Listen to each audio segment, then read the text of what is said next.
नमस्कार, हम बात कर रहे हैं 17 अप्रैल के द इंडियन एक्सप्रेस एडिटोरियल के बारे में। इस सेशन में मैंने वोकैबुलरी को उसी के आगे लिख दिया है, तो आप इसका पीडीएफ प्राप्त करके पहले खुद से इसको पढ़ लीजिएगा। टेलीग्राम चैनल पर इसका पीडीएफ मिलेगा, लिंक आपको डिस्क्रिप्शन में दे दिया जाएगा।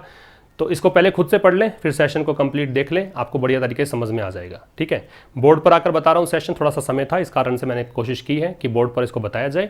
लेकिन प्लीज़ ये डिमांड मत करिएगा कि सर आप बोर्ड पर रेगुलर करें, क्योंकि इस तरह के सेशंस में टाइम बहुत लगता है। 30-40 मिनट की तो एक लेंथ ही होती है वीडियो की, उसके बाद में इसके पीछे के एफर्ट्स बहुत सारे हैं। तो एक वीडियो बनाने में लगभग मान के चलें 2-3 घंटे का समय लगता है मेरे को।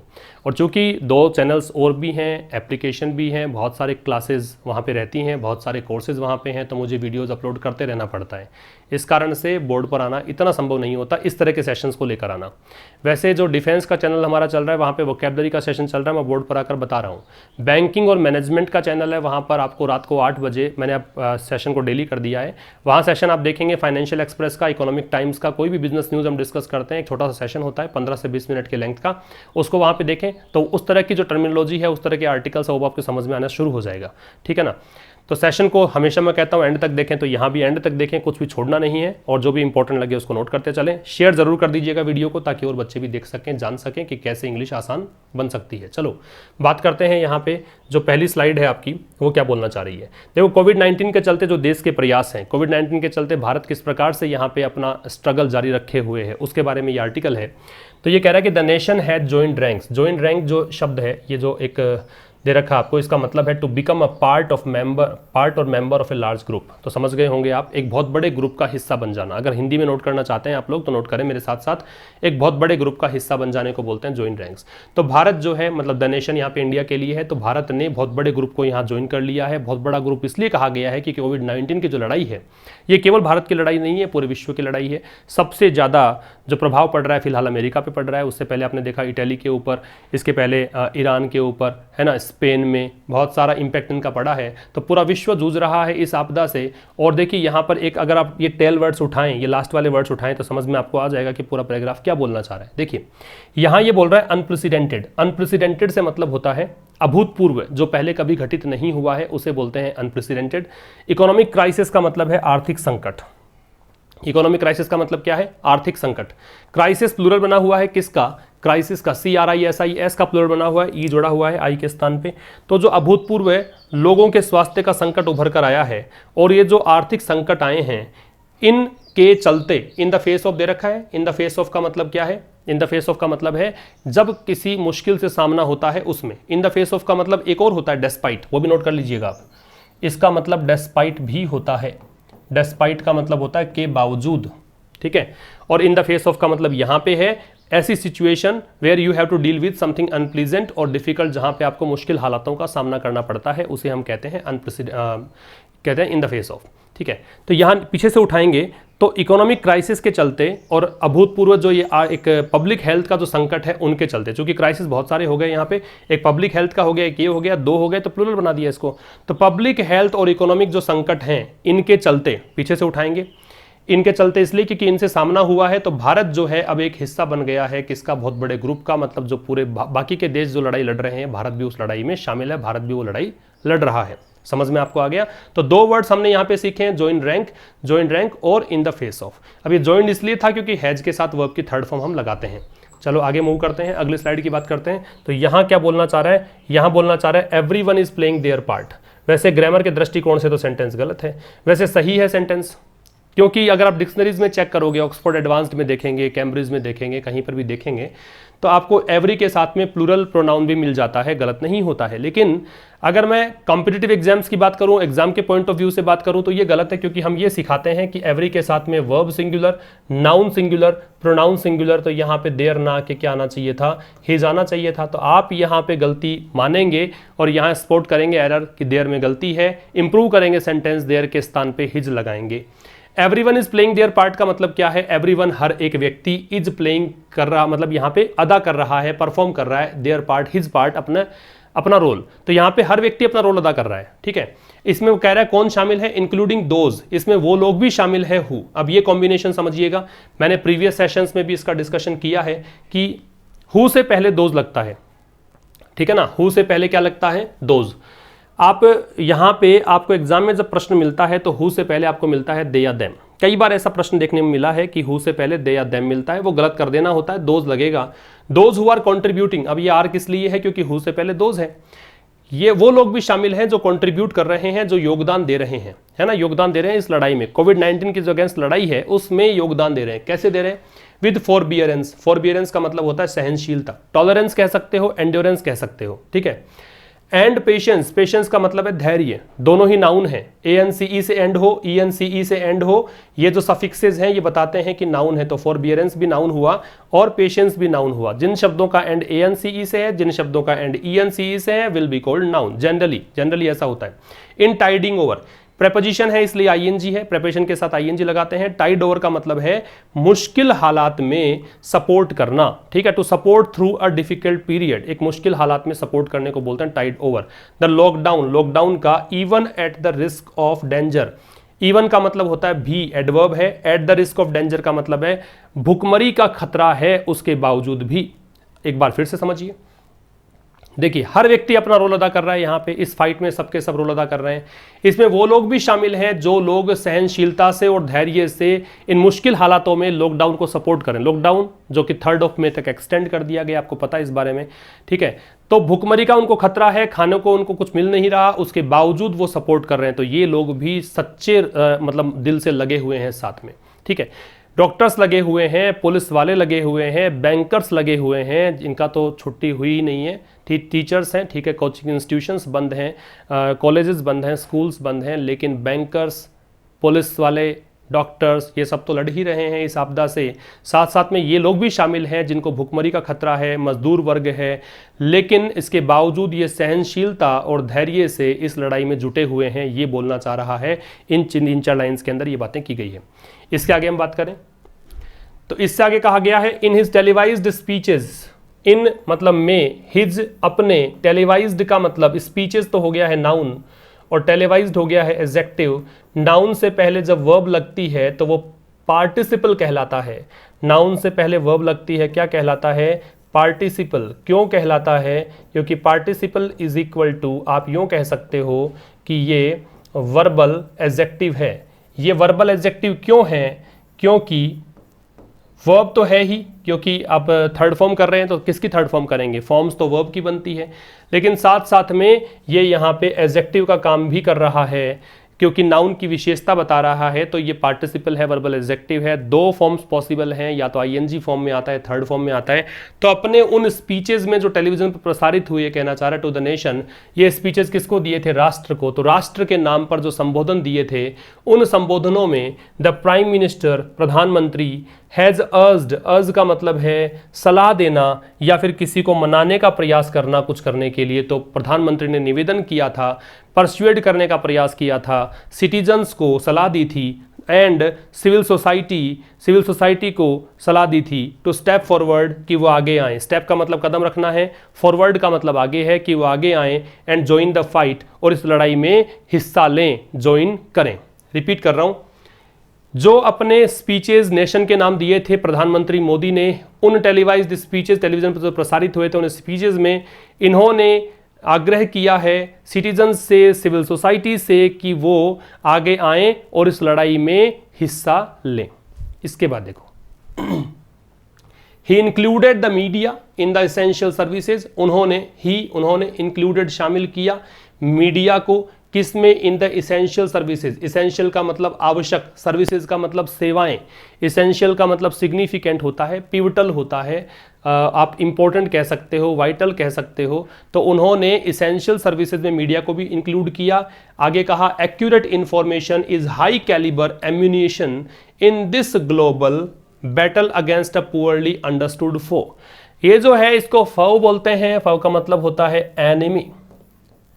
इसको आप कह सकते हो होस्टाइल, HOSTILE।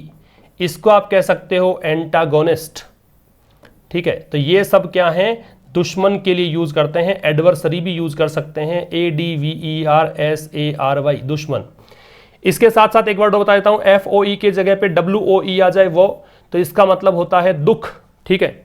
इसके साथ एक वर्ड और आता है व्हील, WEAL, और लिखते हैं व्हील एंड वो, तो सुख और दुख, ये पेयर वर्ड बन जाता है। ठीक है, व्हील एंड वो, सुख और दुख। और ये फो जो वर्ड है, इसको फो बोलते हैं वैसे, फो जो वर्ड है इसका मतलब है दुश्मन। तो ये कह रहा है कि उन्होंने मीडिया को भी शामिल किया एसेंशियल सर्विसेज में। ही किसके लिए है? प्राइम मिनिस्टर मोदी के लिए है। उन्होंने कहा कि एक्यूरेट इंफॉर्मेशन जो है, बिल्कुल सटीक सूचना जो है, वो इज हाई कैलिबर, कैलिबर का मतलब होता है क्षमता, एबिलिटी, कैपेबिलिटी, कि जो एकदम सटीक सूचना है वो हाई कैलिबर एम्यूनिशन है। एम्यूनिशन का मतलब होता है विस्फोटक पदार्थ, हथियार। तो ये एक हथियार है, एक हाई क्षमता का हथियार है। इन दिस ग्लोबल बैटल, इस वैश्विक लड़ाई में, लड़ाई किसके खिलाफ है? तो उसके लिए अगेंस्ट लगेगा। फाइट में, बैटल में अगेंस्ट लगता है। किसके खिलाफ है? अ पुअरली अंडरस्टूड फो। अब देखो इसके पार्ट ऑफ स्पीच कैसे निकालेंगे। ये ए दे रखा है आर्टिकल, आर्टिकल के बाद शब्द गिनिएगा कितने हैं, तो ये एक है, ये दो है, ये तीन है, तीन शब्द हैं। अब इन तीन शब्दों में जो तीसरा शब्द होगा वो नाउन कहलाएगा, तो फो तो यहाँ पे हो गया नाउन। अंडरस्टूड की बात करें तो ये यहाँ पे है एडजेक्टिव, और पुअरली की बात करें तो पुअरली यहाँ पे है एडवर्ब। समझ गए? फो का मतलब दुश्मन है, अंडरस्टूड का मतलब समझना है, समझा हुआ, और पुअरली जो है इसका मतलब है कि बहुत ही सही तरीके से नहीं समझा हुआ। ठीक है, यहाँ पे इसका मतलब ये है, गरीबी से मतलब नहीं है पुअरली का। तो कह रहा है कि भाई मोदी जी ने, प्रधानमंत्री मोदी ने मीडिया को एसेंशियल सर्विसेज में शामिल किया। उन्होंने कहा कि एक्यूरेट इंफॉर्मेशन जो है वो हाई कैलिबर एम्यूनिशन है, जो सटीक सूचना है वो एक उच्च स्तरीय, उच्च क्षमता वाला एक विस्फोटक पदार्थ या हथियार है इस ग्लोबल लड़ाई में, जो किसके खिलाफ है? उस दुश्मन के खिलाफ है जिसके बारे में कोई जानकारी नहीं है, जिसके बारे में कोई अंडरस्टैंडिंग डेवलप ही नहीं हुई है। कोरोना की बात कर रहे हैं, कुछ पता नहीं है कि कैसे ये मतलब इसको कंट्रोल किया जाए, कोई दवाई उपलब्ध नहीं है, इसीलिए इसके लिए कहा गया पुअरली अंडरस्टूड। इससे आगे बात करें तो इससे आगे है यट, फिर भी, ग्लोबली, वैश्विक स्तर पर। It is also being feared, it यह इज ऑल्सो बींग, ऑल्सो मतलब भी। अब ये बींग प्लस वर्ब की थर्ड फॉर्म है तो ये बन गया पैसिव, क्योंकि बी के साथ थर्ड फॉर्म पैसिव बनाता है, तो इसका भी यहाँ पे डर लग रहा है, इसका भी भय है। It is also being feared, तो यहाँ पे इसका भी डर लग रहा है। That in such extraordinary circumstances, that की, इन मतलब में, सच मतलब ऐसे, एक्स्ट्राऑर्डिनरी असाधारण, सर्कमस्टेंसेज परिस्थितियों में, अंडर कवर ऑफ क्राइसिस, किसके कवर में, किसके अधीन, किसके चलते, इस संकट के चलते, गवर्नमेंट्स आर लाइकली, गवर्नमेंट सरकारें, आर लाइकली टू का मतलब होता है संभावना होना, ऐसी प्रोबेबिलिटीज हैं कि सरकारों की संभावना है टू अज्यूम एक्स्ट्राऑर्डिनरी पावर्स, कि सरकारें क्या कर सकती हैं? एक्स्ट्राऑर्डिनरी पावर्स अज्यूम कर सकती हैं, असाधारण शक्तियां यहां पे इस्तेमाल करना शुरू कर सकती हैं। ठीक है, weakening checks and balances. Checks and balances क्या होता है? देखिए, चेक्स एंड बैलेंसेज का मतलब जैसे मान लीजिए तीन अंग हैं, कार्यपालिका है, विधायिका है, न्यायपालिका है। अब इनमें चेक्स एंड बैलेंसेज काम करता है कि कोई भी अंग जो है, जैसे कार्यपालिका सरकार है, वो मान लीजिए कि अपनी मनमानी करने लग जाए तो फिर न्यायपालिका उसके टांग खींच लेती है कि नहीं, आप इसको रोक लेती है, मतलब चेक कर लेती है और बैलेंस करती है उन स्थितियों को कि आप इतने स्तर तक ही रहें, आगे नहीं बढ़ें। या फिर और कोई पार्ट है वो कुछ करता है तो दूसरा अंग उसका पार्ट खींच लेता है कि नहीं, ऐसा नहीं है, आपको रोकेगा, उसको बैलेंस करेगा, मतलब आप उन चीज़ों को एक्सीड नहीं कर सकते। अब इन चीज़ों को क्या है कर सकती है? वीकन, चूंकि अब ये परिस्थितियां भी असाधारण हैं तो इसलिए असाधारण शक्तियां प्राप्त कर सकती है सरकार। यहाँ पे चेक्स और बैलेंस की जो एक सिस्टम चलता है उसको कमजोर कर सकती है। And countervailing, what does it mean? Countervailing का मतलब है influencing something in an opposite but equally strong way. Influencing प्रभावित करना, समथिंग किसी चीज को, इन एन ऑपोजिट, ऑपोजिट मतलब विपरीत, बट इक्वली स्ट्रॉन्ग वे लेकिन समान रूप से स्ट्रॉन्ग तरीके से, है ना, कि ऑपोजिट फोर्स लगाना। जैसे इधर से कोई फोर्स लग रहा है उसके ऑपोजिट अगर फोर्स लगाएंगे उसी तरीके का, उसी इंटेंसिटी का, तो उसे कहेंगे काउंटरवेल करना। और काउंटरवेल कर सकती हैं इंस्टीट्यूशंस को। रिपीट कर देता हूं, देखो, फिर भी वैश्विक स्तर पर इस बात का भी डर है, ये डर है, आशंका है, बिल्कुल आशंका है, क्योंकि सरकार यहां पे कुछ ऐसा करे जो कि उसकी शक्तियों में नहीं आता, लेकिन फिर भी इस प्रकार के आपातकाल के दौर में वो ऐसा कर सकती है। तो ये भी एक डर चल रहा है that in such external circumstance, कि ऐसे असाधारण परिस्थितियों में, इस क्राइसिस के चलते सरकारें, हो सकता है, लाइकली टू दे रखा है तो संभावना है कि वो एक्स्ट्राऑर्डिनरी पावर्स को अज्यूम कर ले। अज्यूम का मतलब यहाँ पे अपनाना है, यूज करना है, और क्या कर ले? चेक्स और बैलेंस के जो सिस्टम चलता है उसको कमजोर कर दे। वीकन का सिनोनिम डिबिलिटेट हो सकता है, DEBILITATE, डिबिलिटेट का कमजोर कर देना, और क्या कर सकता है, इंस्टीट्यूशंस जो हैं, जो भी संस्थान हैं, जो भी पूरे देश में काम करने वाले सिस्टम हैं, ऑर्गेनाइजेशन है, उनको काउंटरवेल कर सकती है। तो इस चीज़ का डर भी है कि ग्लोबल स्तर पर यह भी हो सकता है कि सरकारें, अलग अलग सरकारें अपने अपने देश में मनमाने ढंग से कुछ चीज़ें कर सकती है, तो चेक्स एंड बैलेंस को कमजोर कर सकती है, इंस्टीट्यूशंस के खिलाफ फोर्स लगा सकती है। 2 recent incidents in India would suggest that this fear is not baseless। अब कह रहा है कि 2 रिसेंट मतलब वर्तमान में, इंसिडेंट्स का मतलब जो घटनाएं घटी हैं इन इंडिया भारत में, वुड सजेस्ट वो बताएंगी, वो सुझाएंगी, वो संकेत देंगी दैट दिस फियर की ये जो डर है इज नॉट बेसलेस, ये आधारहीन नहीं है। बेस का मतलब आधार और लेस का मतलब आधारहीन। एक बात याद रखिएगा, जिस शब्द के एंड में लेस लगा हुआ रहेगा LESS, तो उसको आप कह दीजिएगा कि वो एक एडजेक्टिव हो सकता है, जैसे केयरलेस है, हार्मलेस है, बेसलेस है, ये सब एडजेक्टिव्स हो गए। तो 2 हाल ही में ऐसी घटनाएं घटी, रिसेंट यहाँ पे एडजेक्टिव का काम करेगा, इंसिडेंट्स यहाँ पे नाउन है। तो 2 हाल में ऐसी घटनाएं घटी भारत में जो ये सुझाती हैं या सुझाव देंगी या संकेत करेंगी that this fear is not baseless, कि ये जो डर है कि सरकारें यहाँ पे एक्स्ट्राऑर्डिनरी पावर को अज्यूम कर सकती हैं, ये डर बेसलेस नहीं है, ऐसा हो भी सकता है, ऐसी पूरी संभावना बनती है। चलिए आगे देखो, अक्रॉस रेजिम्स, रेजिम्स का मतलब सिस्टम है, सरकार है, सिस्टम को बोलते हैं, गवर्नमेंट को भी बोल सकते हैं, शासन को बोल सकते हैं, रूल को बोल सकते हैं, ठीक है।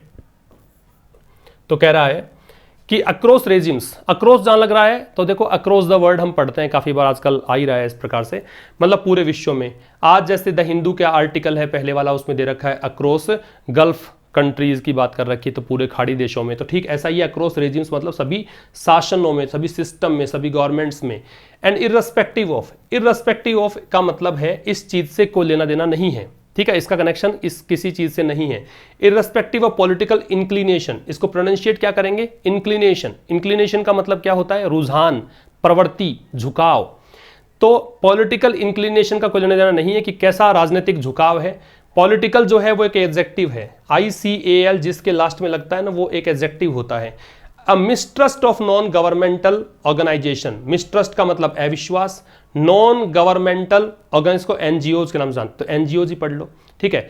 एंड द मीडिया, और मीडिया का हैज डेवलप्ड, वो डेवलप हुआ है। एंड एंट्रेंस्ड, एंट्रेंस्ड का मतलब होता है दृढ़ता से, मतलब रूट पकड़ लेना, कैसे जड़ पकड़ लेना, स्थापित हो जाना दृढ़ता से, और मतलब अब बदलने योग्य नहीं है। इटसेल्फ, अपने आप को, इन द पॉलिटिकल एस्टेब्लिशमेंट, मतलब राजनीतिक जो भी स्थितियां हैं देश में उसके अंदर। मैं रिपीट करता हूं, देखो पहले मैंने बताया अक्षरशः मीनिंग क्या है, एक बार रिपीट कर दूं इन चीजों को, कि सभी सिस्टम्स की अगर बात करें, चाहे उसका राजनीतिक झुकाव कुछ भी हो, चाहे वो किसी भी पार्टी का हो, कोई भी राजनीति विचार रखता हो, उससे कोई लेना देना नहीं है, लेकिन NGOs में और मीडिया में एक प्रकार का अविश्वास यहाँ पे डेवलप हुआ है।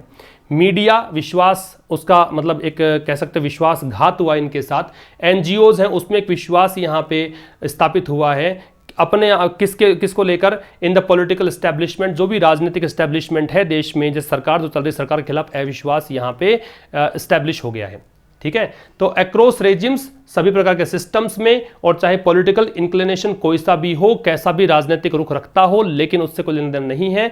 लेकिन NGOs में और मीडिया में एक प्रकार का विश्वास ने जन्म लिया है, और वो अविश्वास किस में है, जो भी पॉलिटिकल एस्टेब्लिशमेंट है, जो भी सरकार है देश में, उसके प्रति अविश्वास जाग गया है। इससे आगे देखिए, इट इज ऑल्सो ट्रू, ये भी सत्य है, that many NGOs have strayed, esterase का मतलब भटकना है, move away aimlessly from A group और फ्रॉम द राइट कोर्स और प्लेस। तो सही जो पाथ है उससे भटकना, डेविएट होना। तो स्ट्रे को लिख सकते हैं क्या, डेविएट, DEVIATE। तो ये भी सत्य है दैट मैनी NGOs की, बहुत सारे NGOs हैं वो भटक गए हैं, बहुत सारे NGOs जो हैं वो दिग्भ्रमित हो गए हैं। एंड सम ऑर्गेनाइजेशंस, और कुछ संगठन, नोटेबली, मुख्यतया, नोटेबली का मतलब mainly, notably is equal to mainly, मुख्यतया कौन से, in the electronic media, electronic media की हम बात करें मतलब जो भी न्यूज एजेंसीज हैं इनकी बात कर लीजिए। हैव जेटिसन्ड, जेटिसन्ड का मतलब है छोड़ देना, त्याग देना, इन्होंने छोड़ दिया है, त्याग दिया है। एथिक्स, एथिक्स का मतलब क्या हो गया, इन्होंने नीतियां त्याग दी हैं, है ना, जो नीति शास्त्र को एथिक्स बोलते हैं, तो यहाँ पे इन्होंने अपने नीतिगत चीजें हैं उनको छोड़ दिया है। एंड रेस्पॉन्सिबिलिटी, और जिम्मेदारी को छोड़ दिया है, और क्या करने लग गए हैं, टू म्यूटेट, म्यूटेट का मतलब होता है चेंज करना, बदलना, into super spreaders of the communal virus, वो मतलब सुपर स्प्रेडर बन गए हैं। सुपर स्प्रेडर का सॉरी ये क्या है, सुपर स्प्रेडर, इसका मतलब ये हो गया कि ये वो मतलब शख्स बन चुके हैं या वो एजेंसीज बन चुकी हैं जो कि कम्युनल वायरस को फैला रही हैं। आपने देखा कुछ दिनों पहले न्यूज़ चल रही थी, आजकल भी चल रही, मतलब खैर न्यूज़ चैनल्स नहीं देख रहा, उसमें जैसे निज़ामुद्दीन वाला चला था, एक विशेष वर्ग के प्रति बहुत सारे मीडिया चैनल्स हैं वो मतलब अटैक करते दिखाई दिए थे। तो वो कम्युनल वायरस की बात कर रहा है, सांप्रदायिकता भड़काने वाला वायरस की बात कर रहा है, तो इसके स्प्रेडर बन चुके हैं। रिपीट कर रहा हूँ, ये भी सत्य है। देखो एक तरफ तो कहा था कि गवर्नमेंट जो है या पॉलिटिकल एस्टेब्लिशमेंट जो देश में है उसके विरुद्ध एक अविश्वास यहाँ पे जन्म लिया है मीडिया में, एनजीओज में। एक तरफ कह रहा है कि ये भी सच है कि कुछ एनजीओ जैसे भी हैं, बहुत सारे एनजीओ जैसे भी हैं जो अपना दिग्भ्रमित हो चुके हैं, रास्ते से भटक चुके हैं, और यहाँ पे कुछ संगठन भी हैं जिसमें बात की है इलेक्ट्रॉनिक मीडिया, जो कि जैसे न्यूज़ एजेंसीज हैं, उन्होंने अपनी नैतिकता को छोड़ दिया है, उन्होंने जिम्मेदारियों को छोड़ दिया है, और वो किस में तब्दील हो चुके हैं, म्यूटेट का तब्दील होना, वो तब्दील हो चुके हैं सुपर स्प्रेडर्स के रूप में। वो मतलब इस सांप्रदायिकता को भड़काने का काम कर रहे हैं।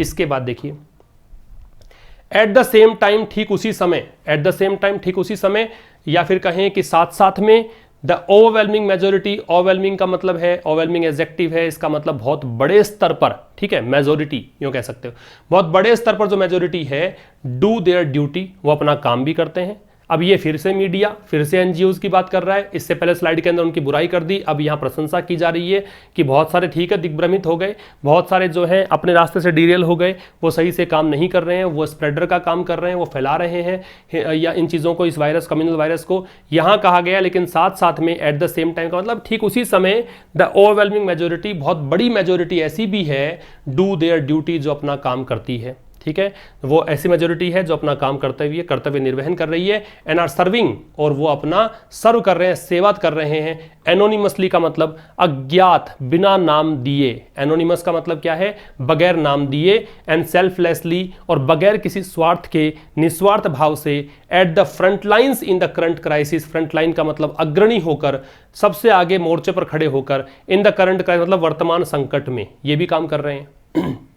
क्या कर रहे हैं, रीचिंग फूड, वो फूड यहाँ पे reaching food and providing shelter, भोजन पहुंचा रहे हैं, शेल्टर प्रोवाइड कर रहे हैं, मतलब आश्रय दे रहे हैं, शेल्टर का मतलब रिफ्यूज, आश्रय दे रहे हैं, टू दोज, उन लोगों को, हु, देखो फिर से हु और दोज आ गया, आर स्ट्रैंडेड, स्ट्रैंडेड मतलब यहाँ पे कर सकते हो stuck, stranded is equal to stuck मतलब फंस जाना, जो फंसे हुए हैं, एंड इन नीड, और जो जरूरत में है, आवश्यकता में है। रिपीट कर रहा हूं, इसी समय, ठीक इसी समय बहुत अधिक संख्या में वो लोग भी हैं, वो एनजीओज भी हैं, वो यहाँ पे न्यूज़ चैनल्स भी हैं, ऑर्गेनाइजेशंस भी हैं, जो सर्विस भी कर रहे हैं, ड्यूटी कर रहे हैं, निस्वार्थ भाव से, बिना अपना नाम बताए, इस संकट की घड़ी में सबसे आगे खड़े हैं, भोजन पहुंचा रहे हैं, शेल्टर दे रहे हैं उन लोगों को जो फंसे हुए हैं और जो ज़रूरत में हैं, नीड में हैं।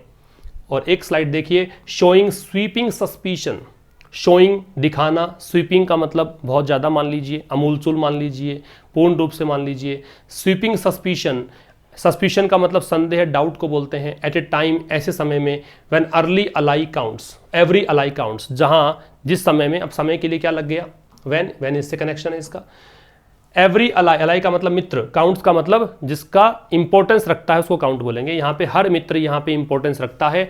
The ministry of home affairs, जो ये क्या है, गृह मंत्रालय, which has oversight over NGOs, which यहाँ पे किसके लिए आ रहे हैं, मिनिस्ट्री ऑफ होम अफेयर्स के लिए, ओवरसाइट का निगरानी करता है। वैसे ओवरसाइट का भूल चूक भी होता है, मिस्टेक भी होता है, गलती भी होती है, लेकिन यहाँ पे है जो निगरानी रखता है एनजीओज पर, एनजीओज का निर्देशन यही करता है, हैज कमांडेड, इसने निर्देश दिया है। अब देखेंगे आप, इसको हटा दीजिए अगर आप, और यहाँ पे ये पार्ट हटा दीजिए, ये हो गया सब्जेक्ट आपका, और इसको देखकर ये वर्ब लग रखी है, हैज कमांडेड, ठीक है, ये वर्ब है। तो ये जो कोमा का खेल है बीच वाला, ये केवल इसको इंट्रोड्यूस किया गया है कि ये करता क्या है, एनजीओ से क्या कनेक्शन है इसका। तो इसने क्या किया, कमांड किया है, आदेश दिया है, दोज, उन लोगों को, विच रिसीव फॉरेन फंड्स, यहाँ पे दोज, विच इसके लिए आ रहा है कि ऑर्गेनाइजेशंस, एनजीओज की बात कर रहे हैं इसलिए विच आ रहा है, जो कि फॉरेन फंड्स प्राप्त करते हैं, जो विदेशी फंडिंग प्राप्त करते हैं, टू रिपोर्ट देयर कोविड-19 रिलेटेड एक्टिविटीज, किसके लिए आदेश दिया है कि वो रिपोर्ट करें अपनी कोविड-19 से संबंधित जो भी गतिविधियां हैं उनके बारे में, एवरी 15 डेज, हर 15 दिन से, क्या बोलना चाह रहा है, बहुत सिंपल है। शोइंग स्वीपिंग सस्पिशन मतलब बहुत ज़्यादा संदेह दिखाते हुए, बहुत अधिक शक करते हुए, डाउट यहाँ एक्सप्रेस करते हुए, ऐसे समय में जहां हर मित्र, हर अलाई, हर साथ वाला काम आ सकता है, मिनिस्ट्री ऑफ होम अफेयर्स ने जो एनजीओ पर निगरानी रखती है, इसने कमांड किया है एनजीओज को कि यदि आप फॉरेन फंडिंग प्राप्त करते हो तो हर 15 दिन से रिपोर्ट करो। अगर आपकी कोई गतिविधियां हैं कोविड-19 से संबंधित तो हर 15 दिन से रिपोर्ट करो। This public service by fiat, fiat का मतलब होता है डिक्री, फिएट का मतलब होता है डिक्री, फिएट का मतलब होता है ऑर्डर, तो ये आदेश है, राजकीय आदेश कह सकते हो आप। तो ये कह रहा है ये पब्लिक सर्विस जो है बाय फिएट आदेश से डीपन्स, डीपेंस का मतलब है गहरा कर देना, डीपेंस का मतलब गहरा कर देना, डिस्ट्रस्ट का मतलब अविश्वास, एट ए टाइम ऐसे समय में, व्हेन फिर से आ गया टाइम के लिए। NGOs can play a vital role, ऐसे समय में जब एनजीओ जो हैं वो प्ले कर सकते हैं, निभा सकते हैं, वाइटल रोल मतलब महत्वपूर्ण भूमिका, इन एमिलियोरेटिंग, एमिलियोरेट मतलब होता है सुधार करना, इंप्रूव करना, लिख सकते हैं यहाँ पे आप इंप्रूव, किस चीज़ में भूमिका निभा सकते हैं, सुधारने में। सुधारना क्या है, ह्यूमैनिटेरियन डिस्ट्रेस, जो मानवीय संकट है, मानवीय दुख है, इन द लॉकडाउन, इस घड़ी में लॉकडाउन वाली समय के अंदर। रिपीट कर रहा हूं, अत्यधिक सस्पिशन दिखाते हुए, स्वीपिंग सस्पिशन, संदेह जाहिर करते हुए, ऐसे समय में जब हर अलाई यहाँ पे इंपॉर्टेंस रखता है, मिनिस्ट्री ऑफ होम अफेयर्स, गृह मंत्रालय ने, जो कि निगरानी रखता है एनजीओज पर, ओवरसाइट करता है, निर्देशन इसी के हाथ में होता है, इसने कमांड किया है उन एनजीओज के लिए जो फॉरेन फंडिंग रिसीव करते हैं कि वो अपने कोविड-19 से संबंधित एक्टिविटीज़ के बारे में बताएं हर 15 दिन में। ये जो पब्लिक सर्विस है इस फिएट के द्वारा, इस आदेश के द्वारा कि ये जो कैसा करना है, ये अविश्वास को और बढ़ा देता है कि एनजीओज वाले कहेंगे कि हमारे पे तो विश्वास ही नहीं है, आपको शक जाहिर कर रहे हो। और इस समय में जब एनजीओज बहुत महत्वपूर्ण भूमिका निभा सकते हैं, किस चीज़ में, इस मानवीय दुख की घड़ी में, लॉकडाउन के समय, ये मतलब इस स्थिति सुधार ला सकते हैं, इस समय आप डिस्ट्रस्ट, यहाँ पे मिसट्रस्ट, डिस्ट्रस्ट को फैला रहे हो। ठीक है, तो ये आपका आज का द इंडियन एक्सप्रेस का एडिटोरियल मैंने डिस्कस किया है। हालांकि मैं 2 ही पैराग्राफ डिस्कस कर पाया हूँ, तीसरा मुझे ड्रॉप करना पड़ा है, बोर्ड पर आने से ऐसा होता है क्योंकि मुझे अब एक और क्लास लेनी है, माफी चाहूंगा इसके लिए। Thank you very much for watching till the end. मिलते हैं जल्दी ही द हिंदू एडिटोरियल के साथ, तब तक के लिए नमस्कार, थैंक यू वेरी मच।